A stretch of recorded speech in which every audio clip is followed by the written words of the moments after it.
हरे कृष्णा। राधे राधे। ब्रज वृंदा में आपका वेलकम है। हिंदू धर्म में एकादशी व्रत का विशेष महत्व माना जाता है। आषाढ़ मास में योगिनी एकादशी का व्रत रखा जाएगा। योगिनी एकादशी व्रत तिथि, मुहूर्त और पारण समय इस प्रकार है। यह व्रत एकादशी का व्रत भगवान विष्णु को समर्पित होता है। इस दिन उपवास रखने और विष्णु जी की पूजा करने से घर में सुख, सौभाग्य और समृद्धि की प्राप्ति होती है। योगिनी एकादशी निर्जला एकादशी के बाद और देवशयनी एकादशी के पहले रखा जाता है। आइए जानते हैं योगिनी एकादशी का व्रत किस दिन रखा जाएगा। इसकी पूजा, शुभ मुहूर्त और पारण समय क्या रहेगा। आषाढ़ मास के कृष्ण पक्ष की एकादशी तिथि का आरंभ 21 जून को एकादशी तिथि हमें प्राप्त हो रही है। 22 जून को इसमें हम करें ब्रह्म मुहूर्त के बारे में, क्योंकि इसमें एकादशी तिथि है, द्वादशी तिथि है और संध्या के समय त्रयोदशी भी लग रही है। योगिनी तिथि, एकादशी तिथि यह 21 जून से ज़्यादा 22 जून को मानी गई है। इस तरह का जो भी दुर्लभ योग आता है जिसमें 3 तिथियां आ जाती हैं, वह बहुत महत्वपूर्ण तिथि कहलाती है। एकादशी व्रत का महत्व। योगिनी एकादशी व्रत रखने से सारे पाप नष्ट हो जाते हैं। घर परिवार में सुख समृद्धि बनी रहती है। इस एकादशी व्रत को करने से 88,000 ब्राह्मणों को भोजन कराने के बराबर होता है।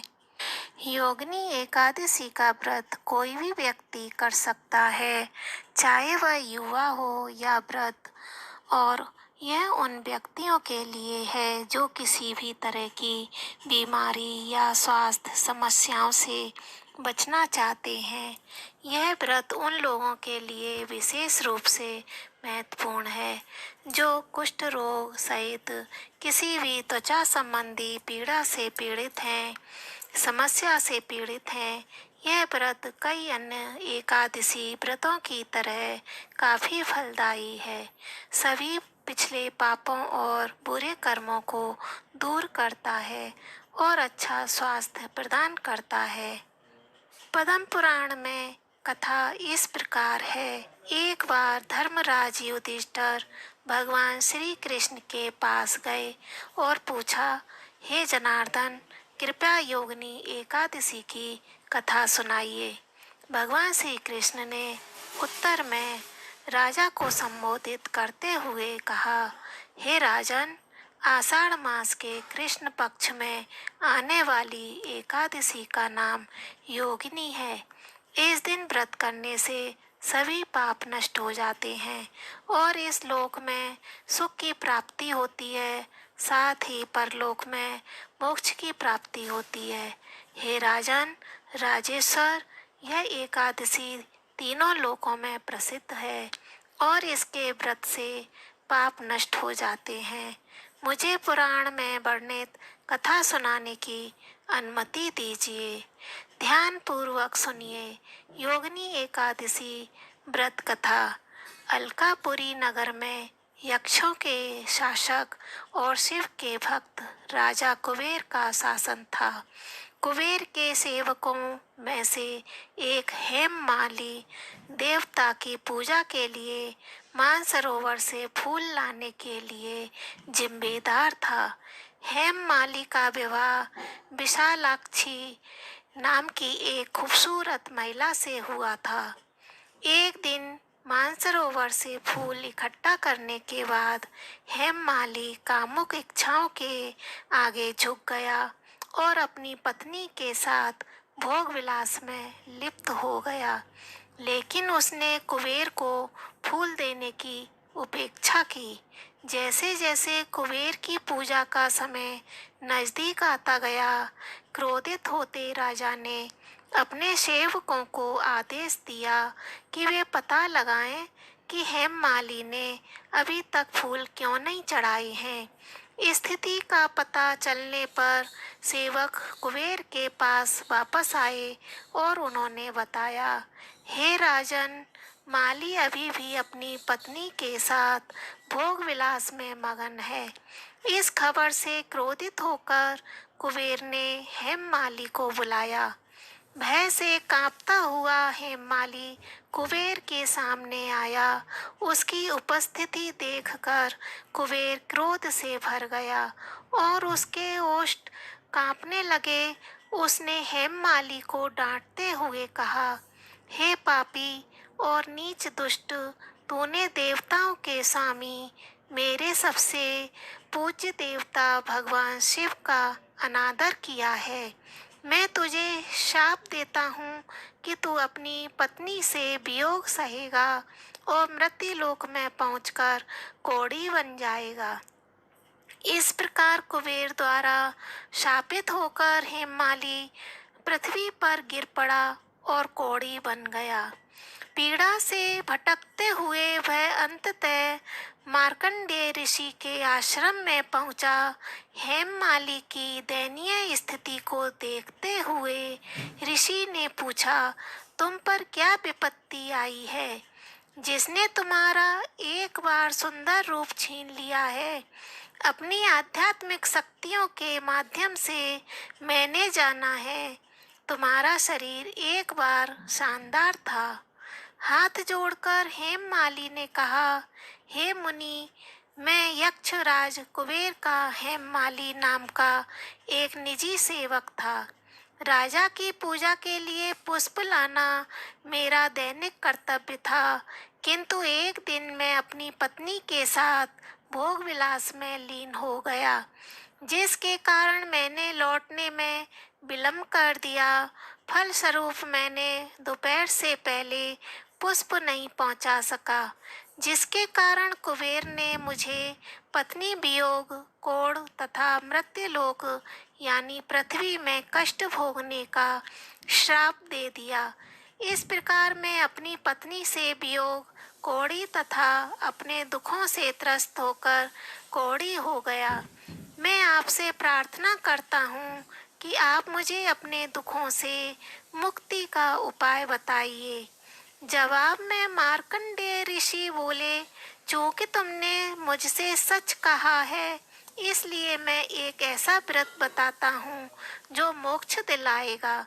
यदि तुम आषाढ़ मास के कृष्ण पक्ष में पड़ने वाली योगिनी नाम की एकादशी का व्रत श्रद्धा पूर्वक करोगे तो तुम्हारे सभी पाप नष्ट हो जाएंगे और तुम स्वस्थ हो जाओगे। मार्कंडेय ऋषि के ये ज्ञानपूर्ण वचन सुनकर हेममाली बहुत प्रसन्न हुआ और उसने तुरंत योगिनी एकादशी का व्रत करना शुरू कर दिया। इस व्रत के फलस्वरूप वह पुनः अपने पूर्व स्वरूप में आ गया और अपनी पत्नी के साथ सुखपूर्वक रहने लगा। कथा का समापन करते हुए भगवान कृष्ण ने कहा, हे राजन, योगिनी एकादशी की कथा कहने या सुनने प्राप्त होने वाला पुण्य 88,000 ब्राह्मणों को भोजन कराने के बराबर है। इस प्रकार दिन पर उपवास करने से सभी पाप मिट जाते हैं, अतः मोक्ष की प्राप्ति होती है और स्वर्ग प्राप्ति की पात्रता मिलती है। ऐसा माना जाता है, योगिनी एकादशी व्रत करने से जीवन में आने वाली असफलताएं दूर होती हैं और त्वचा संबंधी रोग दूर हो जाते हैं। योगिनी एकादशी का व्रत विधि इस प्रकार है। योगिनी एकादशी की पूजा और व्रत 10वीं तिथि से शुरू होकर 12वीं तिथि तक चलता है। इस व्रत को करने को तामसिक भोजन का पूरी तरह से त्याग करना चाहिए, सात्विक आहार अपनाना चाहिए, उसे सभी भौतिक सुखों से दूर रहना चाहिए, भक्त को सकारात्मक सोच रखनी चाहिए और भगवान विष्णु की तस्वीर या मूर्ति पर फूल और मिठाई चढ़ाते हुए उनसे कल्याण की प्रार्थना करनी चाहिए। भगवान को अर्पित करने के लिए धूप, दीप, जल पात्र और घंटी, पूजा की अन्य सामग्री रखनी चाहिए। तुलसी के पत्ते का दल जरूर पहले से ही निकाल कर रख लेना चाहिए ताकि एकादशी के दिन उन्हें तोड़ना न पड़े। सभी भक्त इसे भगवान विष्णु को अर्पित करते हैं। इस दिन पीपल के पेड़ की पूजा करना भी शुभ माना जाता है। परिवार के अन्य सदस्य भी पूजा में शामिल हों और साथ में उपवास न रख सकें तो कम से कम परिवार के साथ खुशहाली और स्वास्थ्य के लिए ऊंची आवाज में भजन, आरती आदि गा सकें। ऐसे जागरण करना चाहिए। पूजा समाप्त होने के बाद सभी को प्रसाद बांटना चाहिए। इसमें मिठाई या फल जो भी हो उसका भोग लगाकर स्वयं भी ग्रहण करना चाहिए।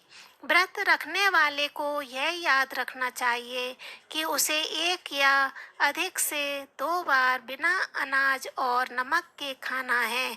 उसे बार बार पानी पीने से बचना चाहिए। अगले दिन सूर्योदय के समय भगवान की पूजा करते हैं, दीपक जलाते हैं और प्रसाद बांटते हैं, जिससे उसका व्रत पूरा हो जाता है। ओम नमो नारायण वासुदेवाय। इस मंत्र का जाप अवश्य करना चाहिए। ओम नारायणाय विद्महे वासुदेवाय धीमहि तन्नो विष्णु प्रचोदयात्। इस तरह से मंत्र का जाप करना चाहिए। 1 से 8 बार भगवान विष्णु की कृपा पाने के लिए इस जाप को करना चाहिए। योगिनी एकादशी का महत्व इस प्रकार है। योगिनी एकादशी का महत्व पूरी दुनिया में सभी हिंदू लोग मानते हैं।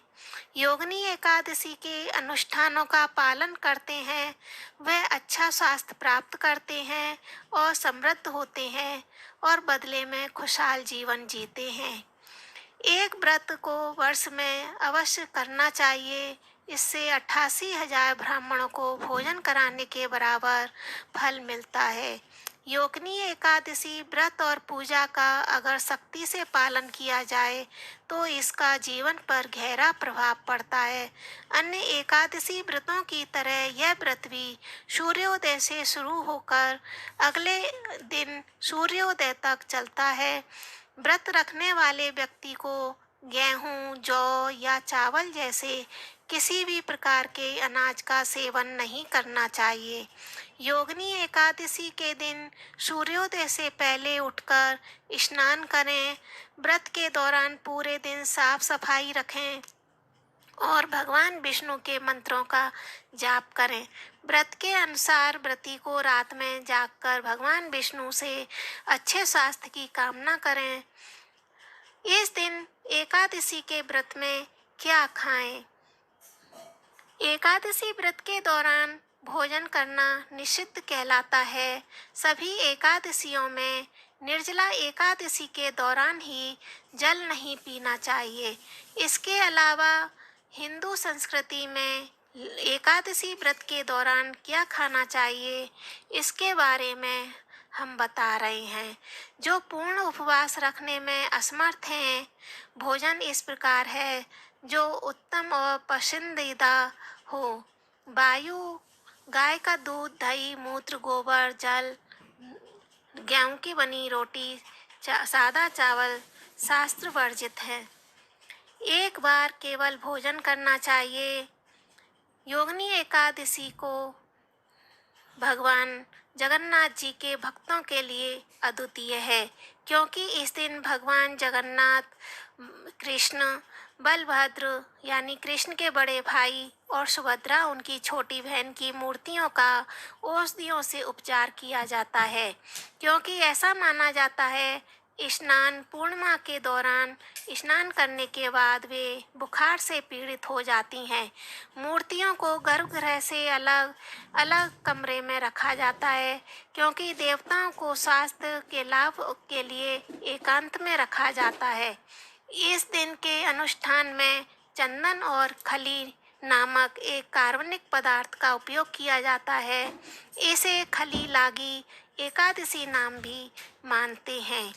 एकादशी के कुछ दिनों बाद देवता पूरी तरह से ठीक हो जाते हैं और वे अपनी मौसी के घर जाते हैं, जिसे रथ यात्रा के रूप में मनाया जाता है।